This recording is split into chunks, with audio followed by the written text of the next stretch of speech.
All right, so welcome. This is the Curb Hunger Cravings webinar. I'm Jackie Durand, registered dietitian and owner here at JD Nutrition LLC. I'm going to be your host for today. So let's take a look at today's agenda. So we're going to be talking about the differences between your physical and emotional hunger and how to start telling the difference. And we're really going to start focusing mostly on those physiological reasons why you're feeling hungry throughout the day. These things that we can actually take a look at and change and modify our diet so that we're not feeling quite as hungry. We're feeling more satisfied, especially if you're trying to maintain a calorie deficit for weight loss. So in that, we're going to be looking at how to properly pair different foods together, specific meal timing that can help ease hunger cravings in between meals and get you a little bit more control over the choices that you're making throughout the day so that you're feeling more in control of your diet in general and ultimately able to lose weight. So who am I to tell you all of this, right? So again, I'm the owner and a registered dietitian here at JD Nutrition LLC.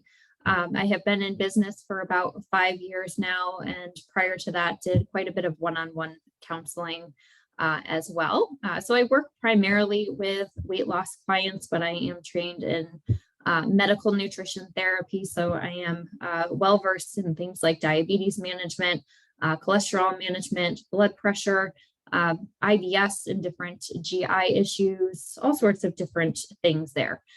So that all sort of comes together into a treatment plan for each of my one-on-one clients, and everything is fully customized to their specific needs. So at this point, I'm doing virtual counseling one-on-one. So we can start with a 60-minute session. I just introduced just this spring the customized meal planning service as well. So in your packet, you've likely received that 3-day hunger curving meal plan. So that's just a basic introduction into what that meal planning can look like for you. And I also have a 12-week online eating modification course as well. So we can take a look at that as well. So a little more information on that coming at the end. But that's just a little bit about me here. Generally, I try to teach with real food. So I'm not doing meal plans that have tons of shakes and meal replacement bars and all sorts of that. We're really teaching you how to eat your favorite foods in moderation so that you can still enjoy and create a sustainable eating plan for your future here. All right, so let's dive right into our topic for today. So we're gonna just briefly cover the emotional eating aspect, and actually next month's webinar will be a more detailed foray into this emotional hunger and how to manage that. But it's really important that we recognize that emotional hunger and physical hunger can be very similar and can often be misinterpreted for one or the other.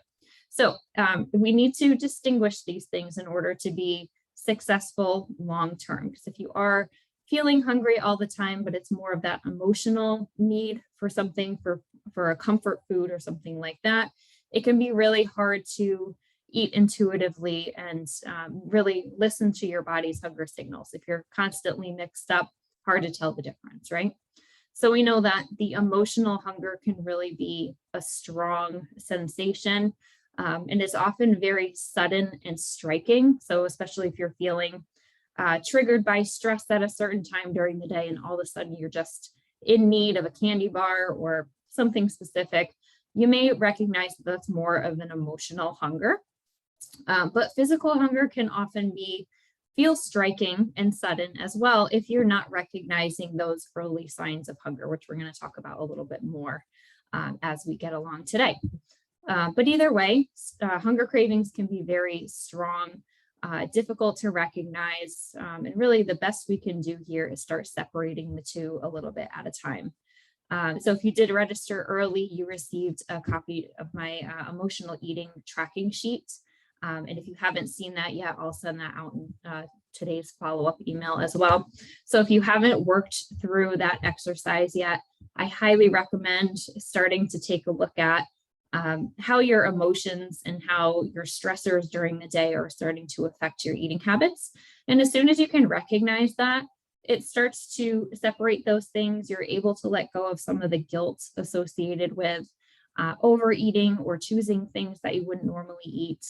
And it helps you determine how to find a new coping strategy for that emotional eating. And so why is this so important? So if you have looked at diet culture in just the last maybe 3 to 5 years or so, there's really been this shift towards the idea of eating intuitively, which is a wonderful concept, right? If we could just listen to our hunger signals and eat only when we're hungry and stop when we're satisfied, we would all be fine, right? There would be no need to create meal plans or any of this other stuff if we could all just do that.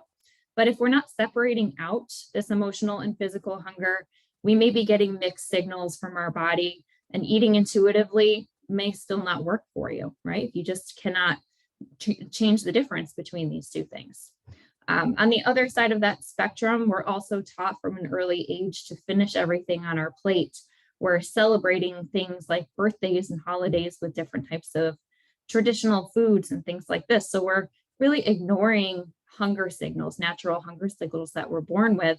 And if you've been doing that for too long, you can no longer eat intuitively.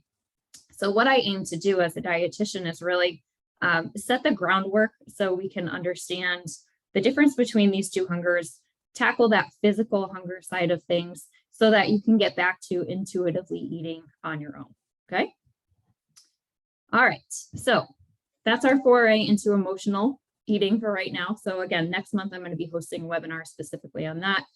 Details will be coming out shortly for that. But today I want to focus more on this physical hunger aspect and some things that are really well within our control to start looking at. All right, so we got a funny little chart here, and unless you are in science or any sort of technology like that, we may not understand what this looks like here. So let's go through it. So physical hunger is simply your body's natural call for energy and nutrients. So we need energy coming in from food to support our body processes. And so throughout the day, those hunger signals, those satiety signals will naturally ebb and flow. And we can take a look at that in this chart here. So this is a basic blood sugar chart, and energy levels and blood sugar are very closely linked here. So you'll see down at the bottom, we've got a timetable. They've got breakfast, lunch, and dinner ticked off on here. And you'll see that your blood sugar will spike and the number will increase right after breakfast, lunch, and dinner. And then it'll slowly come back down in between the two. So when we're seeing these hunger signals, that's about halfway between, let's say, breakfast and lunch or lunch and dinner. About halfway down this little mountain, your hunger signals will start to increase here. And these are the signs that are often ignored. So the little things like just feeling a little bit more fatigued, maybe a little bit of headache, irritability, loss of focus on that concentration, especially if you're at work or something, just having a hard time concentrating on the task at hand. And these are often ignored until you hit that really low dip right before a meal or a snack. So the longer that you're waiting, oops, I've got some people coming in here. There we go. So anyway, the longer that you're waiting between these meals, the harder it is to make an informed decision about the foods that you're eating. So if you have ever gone too long without eating and then wanted something right away, needed to have something right now, don't care about portion size, don't care exactly what it is, that is a signal that you have waited too long to eat. So you've got that ravenous appetite, your eyes are bigger than your stomach, it can be hard to control those portion sizes. And so that means you're physically hungry, right? So let's keep an eye on this chart. We're going to take a look at this again here in a little bit. Let's go through some common questions that people ask me at meetings. One big one is, I just ate, why am I still hungry, right? This is pretty common. So likely if you are restricting yourself too much, you're simply not eating enough calories throughout the day, or if whatever you chose to eat wasn't balanced enough, you weren't getting a proper balance of specific nutrients at meals, then your hunger signals may actually continue. So taking a look again at this little chart here. Where can I go back? There we go. So you'll see breakfast, lunch, and dinner, you've got about a span of 2 to 3 hours here. And so you'll see this sharp dip here right at the end of the peak. So right after breakfast, you see it spike up to about 130, and then it immediately drops back down to about 100. So that's your carbs being absorbed in your body. So the body is really, really good at digesting food, breaking it down into some simple sugars, which then spikes up your blood pressure. Your blood sugar. So these get digested within about an hour. They're used for that immediate source of energy. And if unfortunately that's all you ate at that time, you're going to be hungry again within about an hour or so. So if specific nutrients are missing here, which could be simply those calories, if you're missing some protein to support your muscle building and development and all of that, you might actually still have some hunger cravings, and they never really might disappear even after a pretty substantial meal. Some interesting science is coming out too about specific nutrient deficiencies as well. So for example, a chocolate craving could actually be a magnesium deficiency, which is not a free license to just eat chocolate all day long. But meat and cheese cravings could also be a calcium deficiency, and any foods that are high in a specific nutrient could actually be craved because it is high in that nutrient.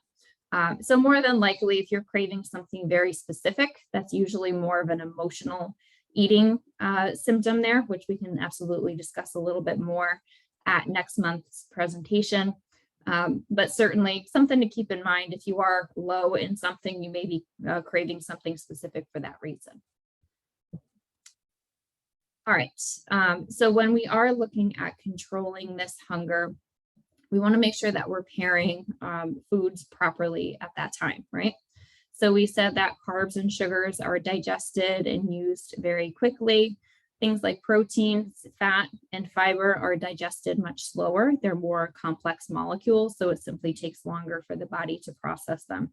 So we can use this to our advantage. So if you are eating a small amount of calories like you would on a calorie deficit, for example, if you eat only carbohydrates, you're going to be hungry again within an hour or so. You're really not going to feel satisfied. But if you're taking that same calorie level, let's say it's 400 calories for lunch, let's say, you can split it up to have a good dose of carbohydrates, protein, healthy fats, high fiber, something that's going to last and take your body longer to process. It's going to keep you more full and more satisfied up until your next meal, which of course makes it easier to stick to that calorie deficit. All right, so let's take a look at what that would look like here. So we've got our protein-rich foods here. So this can be any number of things. And if you got the top 35 hunger curbing handout that I sent out earlier in the week, many of these foods are high protein foods here. So essentially what we're looking at is complex molecules. So things like chicken breast, ground chicken, these are some leaner options for your meat. We do want to keep an eye on the overall fat content of the meats that we're choosing here as well. So something that's higher fat will have more calories, number one, but will contribute more to our cholesterol profiles here as well. So if you can keep it a leaner source, a lower fat source, you're going to be better off health-wise here as well. So some other great sources: eggs, hard-boiled eggs, scrambles in the morning, egg casseroles and things like that make a really good option for breakfast foods, for example. Greek yogurt, you can go non-fat, of course, so that's keeping that fat level very low. Fish and seafood are a great option too. So things like salmon, mackerel, haddock, tuna, those are all higher fat fishes, but the type of fat that you have there is an omega-3 fatty acid, which is actually beneficial to your cholesterol profile here as well. There are some vegetarian options too. We can't forget about that. So beans, tofu, lentils, quinoa, your protein-containing grains do have some protein there as well, along with that fiber to help keep you full. We've got protein-rich foods. We have high fiber foods, which AKA are your fruits, veggies, beans, and legumes, and basically any sort of vegetarian protein that you may see here. So you'll see this full listing here. You'll notice that that top 35 does include a lot of high fiber foods here as well. So why is fiber so helpful to us? One main reason is that it's largely undigestible, which most people would say, hey, why are you eating that if your body can't digest it, right? But so these foods come in, we see fruits and veggies that have some low level calories here, but they are very low because most of the fibers that are providing any sort of calorie and nutrient that way is actually just flushed out through the body because we can't absorb it, right? So this is helpful because it provides bulk into our diet. So it makes us feel like we're eating a lot of food, but since most of it isn't being absorbed anyway, it's really not contributing to that overall calorie goal, and it's keeping us full in the process. Not only that, it helps clean out your digestive tract as well. So those fibers on their way out will start to scrub the lining of your GI system, removing any sludge, helping you keep regular, lots of great reasons, things that make you feel lighter in the process here as well. We do want to be on the lookout for whole grains whenever we can here. And so if you recognize this whole grain seal here, you may have seen this on some of your products. I'm going to put a glass of water here. Starting to lose my voice with my allergies here. All right, so we've got our whole grain products here. So this whole grain seal, this yellow stamp, indicates something that is at least 50% whole grain here. And basically what that means in this little chart is that that bran layer on the outside of the grain is still intact. That is where the most fiber is, that undigestible fiber, which is providing bulk to our meal. And there's plenty of vitamins, especially their B vitamins and minerals here in that bran layer. So during processing, they will take off that bran layer to make a smoother, more palatable product in a lot of ways for different types of grains, for breads, cereals, wraps, and things like that, pasta even. But you are stripping it of those nutrients that are actually keeping you full in the process. So we want to make sure that we're trying to get at least half the grains that we're eating, some sort of whole grain whenever we can, not only for the nutrient benefit there, but also for that filling process here as well, hunger satisfying. All right, so let's take a look at some of our complex carbs here. So just sort of branching out on that whole grain conversation here. So we do have some complex versus simple carbs here, and you may have seen charts like this before. Essentially, a complex carb is one that has bigger molecules for the body to break down. So being a whole grain product, in a lot of cases, that fiber on the outside will inhibit how quickly the body can process the sugar that's held within it. So you'll see the differences in these molecules here. A simple glucose molecule, which is a very simple sugar, is much smaller than a complex carb. And very simply, it takes longer for your body to produce enzymes and work through those molecules, right? So anytime you can choose a complex carb versus a simple one, it's going to give you that lasting hunger control simply due to this. So very simple differences here. So whole grain bread versus like a white Wonder bread, for example. White rice would be a simple carb versus brown rice is a more complex carb. Potatoes of any kind really are more complex than things like French fries, for example, or refined products like donuts, cookies, soda, candy. All of those are very simple, sweet sugar molecules that don't have fiber or other nutrients really embedded in them. And so they're absorbed quickly, spike up that blood sugar quickly, get used quickly, hungry again quickly, right? Lots of quicks. So we want to be choosing these complex carbs more often if we can. All right, so knowing all of this, we've got high protein foods, we've got high fiber foods, our complex carbs. How do we actually make this into some semblance of a meal plan, right? So we've got this very basic chart here, which is certainly an offshoot of the USDA's My Plate guidelines. And if you have not seen those yet, that is a great resource for you to check out. just to sort of get a better idea of what kind of foods fall in each food group. So I will send you a link to that. It's on the USDA website as well. But some great pairings here. So if you are looking at a total meal, what we're looking at is about a half of a plate of either fruits or vegetables here on the left-hand side. If you are more on a calorie reducing plan, doing mostly vegetables in this category will help to keep your calories much lower. And then on the right side, we've got a quarter of a plate to be some sort of protein. This can absolutely be a meat, but it could also be vegetarian sources here too. And then the bottom quarter will be your carb heavy foods. So starches, grains, any complex carb that you see here. We see potatoes as an example here. So you'll see on that 3-day meal plan that I sent you, the meals there will include all of these things, even if the dishes are a little bit mixed up in there as well. But here's a few great points here for just your snack options here as well. So you have an apple, for example, will be a carb that you see there. So in that starch category. And then if you're doing an almond, that would be in your protein category there. At snacks, for example, you probably won't get all the major food groups, but at least if you can get a couple in there, you're doing pretty well. So another one, whole grain toast as your carb, peanut butter with that protein, that's going to be broken down slower and give you lasting energy control. Crackers are a carb, cookies are a carb, potatoes are a carb, cheese, milk, chicken, and veggies. You've got high protein, high fiber there. So you notice I snuck a cookie in there, right? So realism shows that we will be eating cookies or whatever favorite foods that we've got intermittently with our healthy eating plan. So cookies are no different. But just thinking about how you can have them in a more balanced way is really helpful.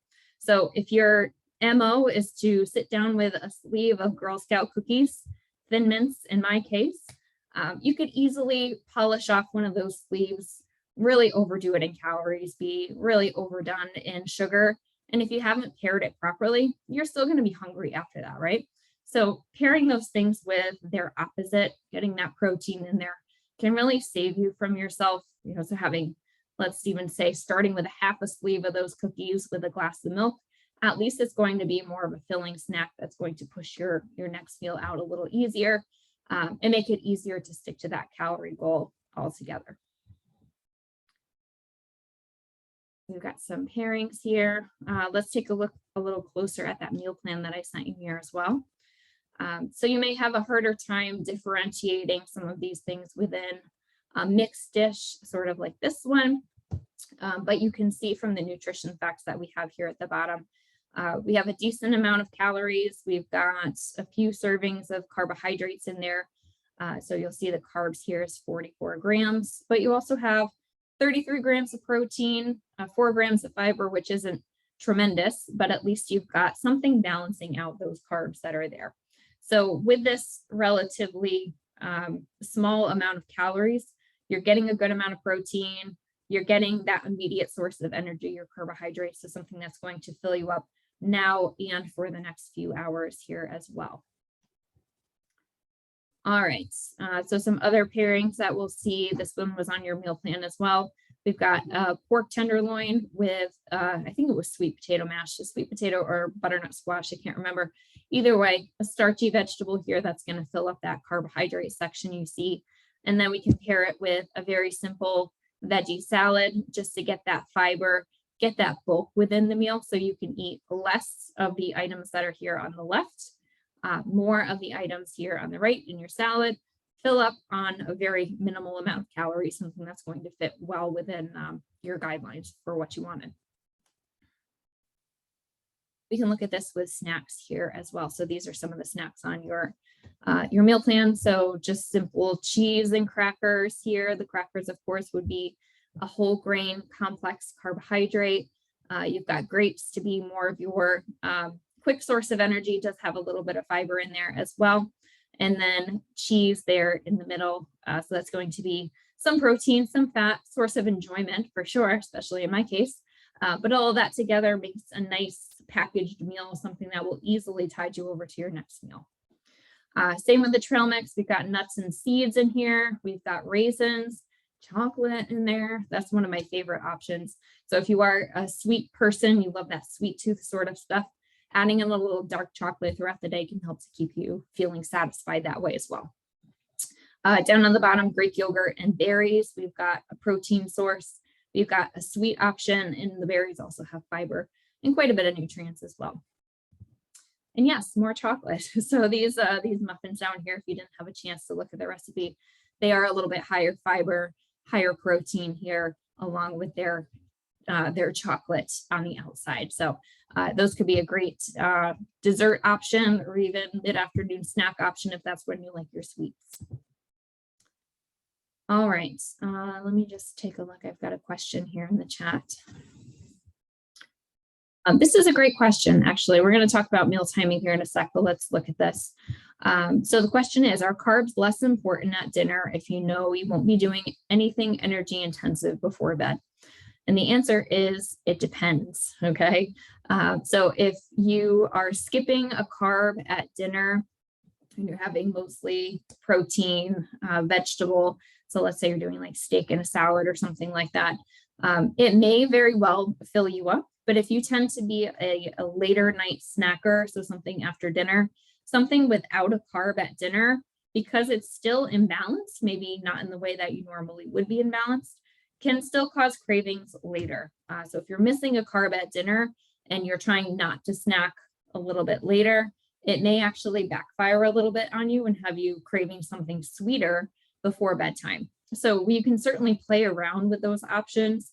If you are able to get away with a dinner that is carb-free or low carb in that case, absolutely. But if you're finding that it's actually creating more cravings for things on the back end, then you may want to have a carb with dinner to offset some of the cravings that you're having later. So that's, again, very individual. So it may take a little bit of planning for that and just see trial and error what works best for you. But let's take a little look at this meal timing equation here as well. So if you've got these balanced meals, you're getting the carbs, protein, all of that good stuff there in the day. We still want to make sure that we're eating them at proper times and we're really avoiding these points of very low blood sugar.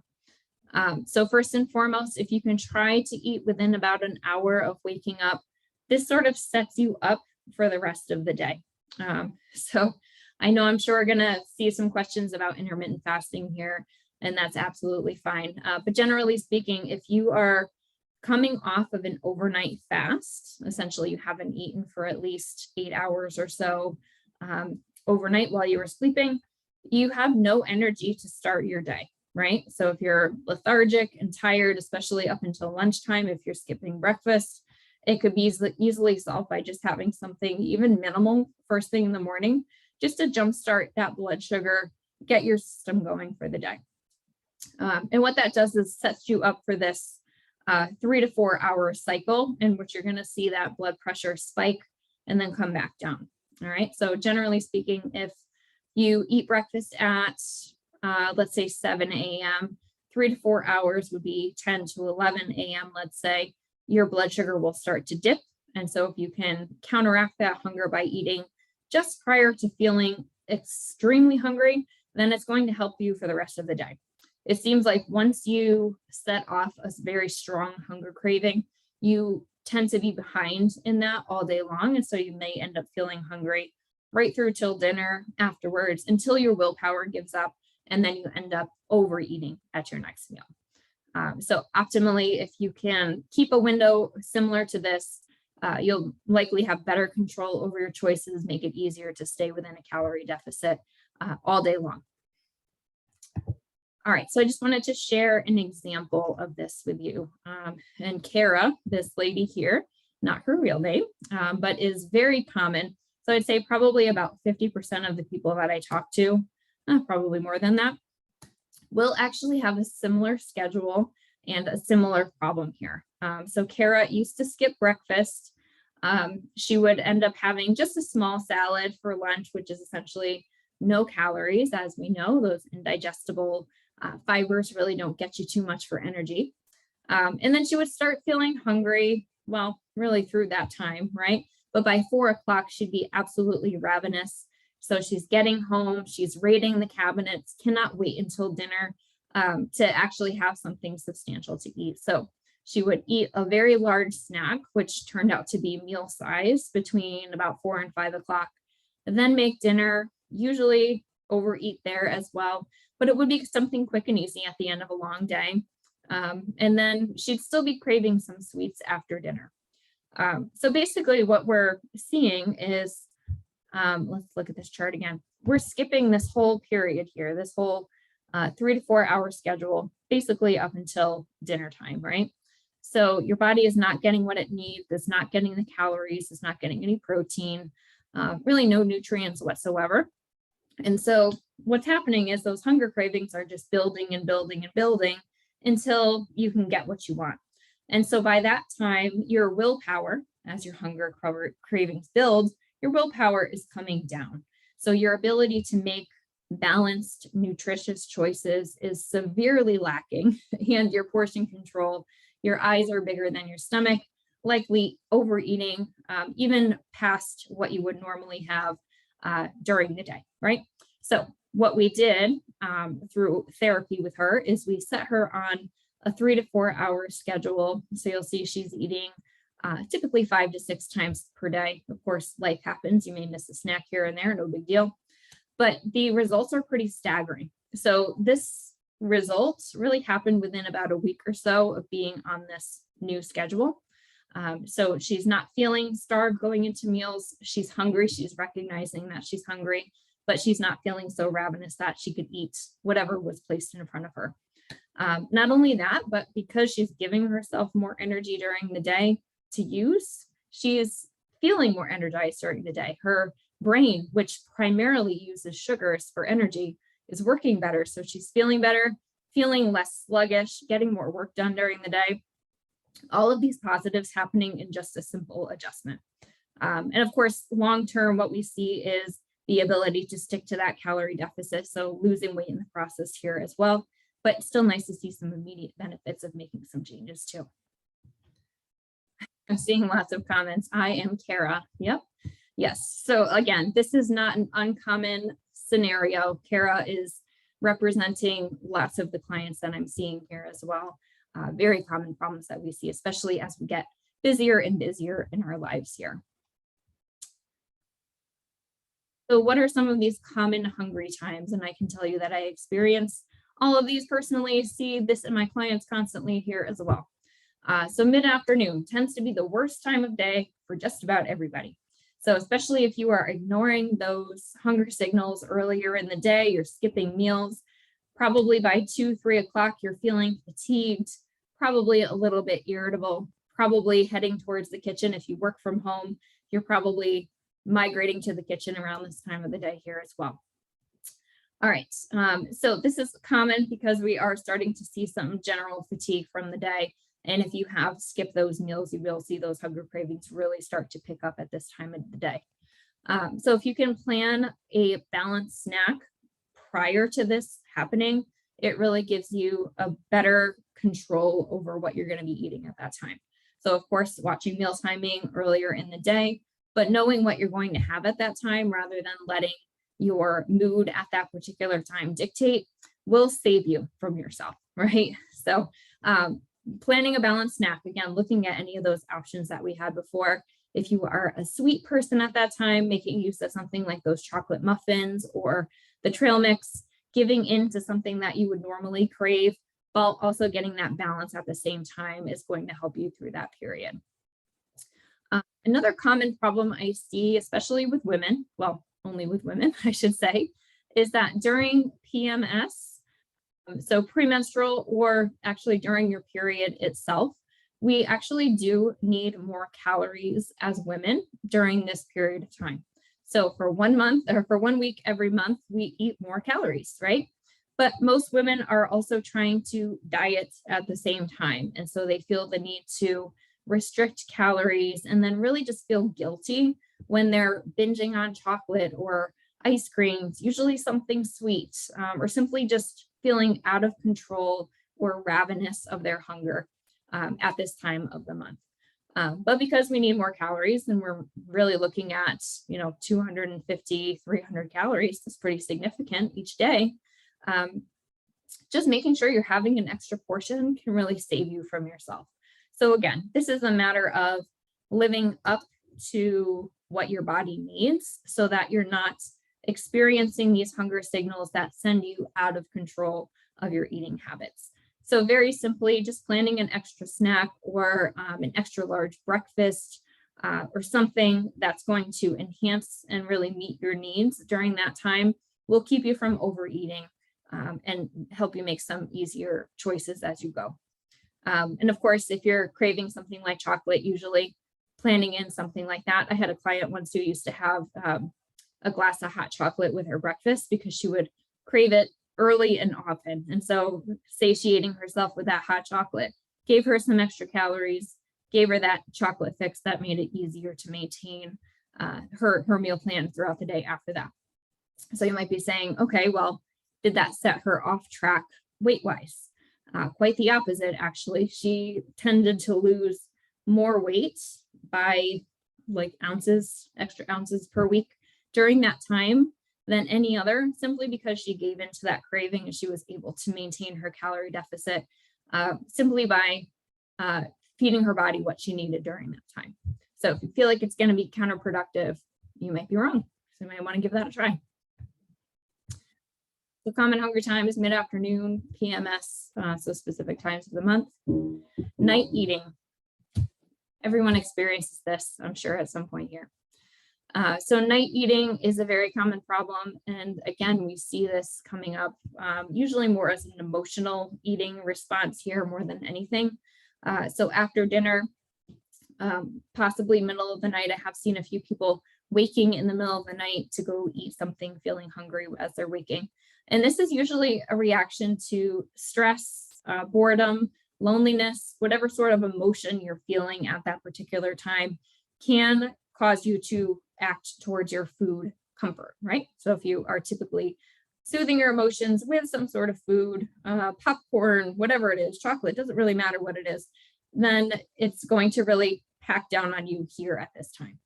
So ways that we can curb this habit, making sure that you're getting a balanced dinner to begin with.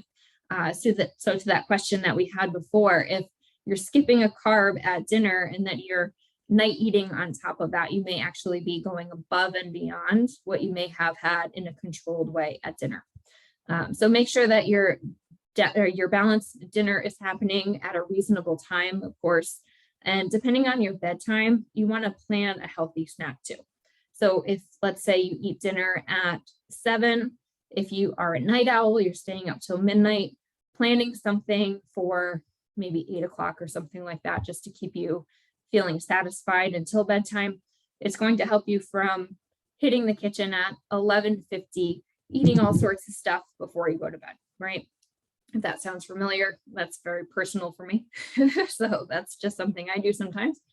Other things to help you, especially if it's boredom, if you're watching TV, things like that, you may just need to be keeping your hands busy at a particular time. So if you're used to grabbing a bag of chips or a bag of popcorn just to keep your hands busy, try something else. I had a client once who took up crocheting. She had her grandmother teach her how to crochet, and she would make all sorts of different stuff after dinner while she was watching TV rather than snacking on her favorite things.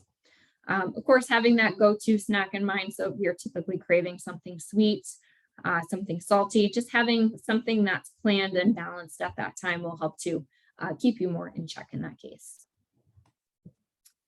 All right, so more on this sweet craving stuff. So of course we have some of those sweet options in the meal plan that I sent you here.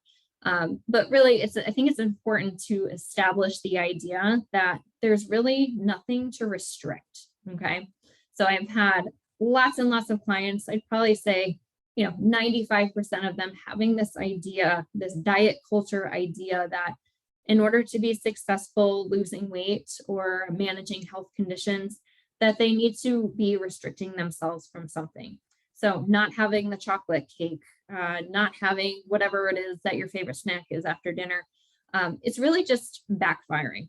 So it's like a rebellion sort of thing. The more you try to avoid something, the more you want it, right? So rather than saying, I can never have this again, or giving yourself certain limitations for things, just allow it and then try to have it in a more controlled way. So rather than waiting until you're so hung up on this thing that you're going to eat the entire chocolate cake, allow yourself a slice in a moderated way. Like this, for example, is a very small piece of cake. You've got some raspberries there as well. Something that's more moderate, more balanced at that time to help stabilize that blood sugar. And you're having your favorite thing at the same time. There's absolutely nothing wrong with that. So again, having something in moderation, thinking about it ahead of time. How could you balance it a little bit better? How can you portion it a little bit better than what you typically do to still allow yourself to have that? What we find over time is that, especially if you're changing things across the board, and you used to be a very big sweet person, you may find if you haven't had sweets for a while, that your favorite thing now tastes like sickeningly sweet or isn't quite as good as you remembered. And the idea of putting it up on a pedestal and restricting yourself from never having it is total opposite of what you want, right? So if you're able to let that food go because it's not as good as you tasted it before, then you're sort of separating that emotional aspect and that emotional need for it versus the physical acceptability of that food. All right, so the more that you can do that over time, the easier it's going to be to say, you know what, I don't need the cake tonight, or I'll have a quick bite of it and that will be that. And it saves you from yourself, right? Lots of ways to do that. All right, so last but not least, I know I want to save some time for questions here. Hungry or thirsty. This is a huge problem for people, not realizing that hunger and thirst are using the same physiological signals for you. So if you are thirsty, you may actually be feeling like you're hungry. You may feel like your stomach is growling or have that empty sunkenness feel in your stomach. And it's simply because you're lacking hydration rather than feeling hungry. So how do we get past this? First and foremost, making sure you're drinking enough water during the day will help you to distinguish when you need water versus when you need food. So the general recommendation is getting at least 64 ounces of water each day. You may need more, you may need less, but this is a good benchmark to start with. Simple ways to do that. Make sure you've got a bottle with you at all times, especially if you're traveling a lot, keeping something in the car. Trying to have a large glass of water with any meal or snack that you've got. And if you're following those meal timing rules, that's going to be maybe more often than you're doing now anyway, so that can help in there. Another one that I like to do is keeping a bottle before bed, so something like this, and then making sure that as you're waking up in the morning, you sit up in bed, drink a little bit of water, sort of sort yourself out for the day. You've also gotten your water in at that time here as well. So a couple of other things, if you start feeling hungry during the day and you know that you're just ate, really circling back to that first question, if you're not sure if you're hungry or not, have a big glass of water, wait 10 or 15 minutes. And if you're still hungry after that, great, have something to eat, but at least you ruled out thirst as an option there. So again, these are all trial and error things to help you navigate through your day. But the bottom line is if you're mindful that all of these things could be at play, all of these physiological things, this meal timing, this thirst option, this balance option, making sure those are all in check will help you really distinguish between that physiological hunger, that emotional hunger, and set you on a better course overall. All right, so that was my basic review there, but we can take a look at this for another second. So defining this physical versus emotional hunger, number one, again, working through that emotional eating track sheet that I sent you. That's a great exercise to begin that process as well. Getting that balance, that meal option balance here. So using this little chart to your advantage. Whenever you're planning meals, of course, using some of the options from that 3-day meal plan I sent you to. Modifying your meal timing, so aiming for every 3 to 4 hours, at least for an experiment, see where that gets you. Drinking your water, and then honoring those sweet cravings. Again, making sure that you're not restricting any one food, finding ways to eat it more in moderation is going to be your best bet. All right. So before we talk about this, let me just open it up to you guys for some questions. So feel free if you have a question. I think we addressed everything in the chat box already here. Oh, just a quick note. I will be sending out a summary of today's event after the event, not the slides themselves, but you'll have lots of info to head home with here as well. But if you guys have questions, feel free. You can unmute yourself. You can ask it in the chat box and have a way at it.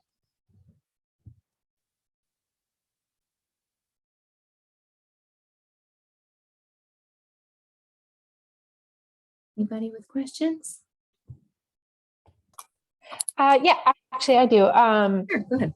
I was just wondering, so I typically go to the gym first thing in the morning. Like I wake up, head out to the gym, get home, brush really quick to get ready for work, and then head out the door. Is it bad if I don't eat within that first hour?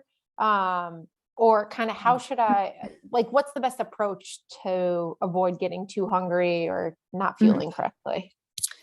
Right. So there's a couple things at play. So of course, if you're having a heavier workout, the idea of fueling for it first may be important here as well. So are you feeling hungry typically immediately after your workout?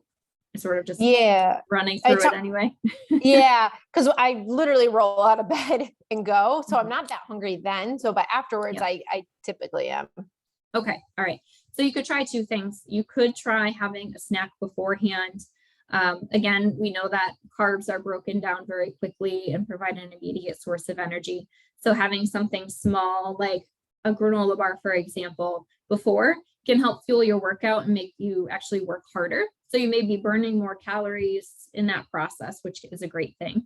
And if nothing more, if you really can't stomach it at that time, having something to have in the car on the way home, for example, just to refuel yourself, may save you from overeating. Let's say you can't eat till lunch. You're probably going to have a big lunch if you're starving by then. So I would say either trying a snack right before or immediately after, at least to begin, see where that takes you. Thank you. You're welcome.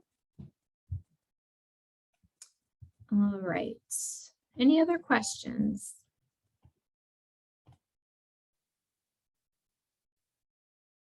No? Okay. All right. And that's fine for now. So if you guys think of anything after today's presentation, absolutely get in touch with me. I'll be sending out an email this afternoon with some more information coming directly from my email. So you can just simply reply to that.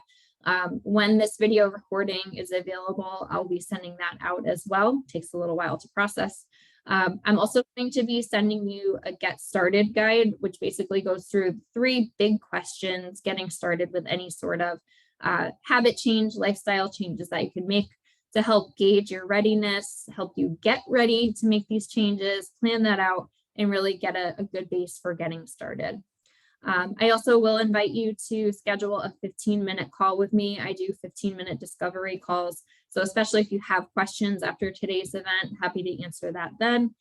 We can absolutely discuss one-on-one sessions, getting a customized meal plan for yourself, looking at that online program that I have available as well if you're interested in that. Really anything goes. It's your 15 minutes. You can ask me whatever you want. So in your email, I'll send you a link to my calendar so you can go ahead and book that through there. Or if you like, you can send me a direct message through here. Just send me your email. I'll collect that and I will get in touch with you about setting that up. And as a thank you for coming today, I will be offering you a 10% off coupon for a customized meal plan. So I'll send you a little video explaining what exactly goes into that. And you have until the end of the week to take use of that if you'd like to go ahead and order that. So I'll send you some more info on that so you can take a look. But otherwise, any other last minute questions I can answer for you all?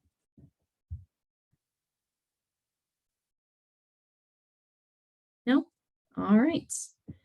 Okay, so thank you so much for coming today. Had a great crowd.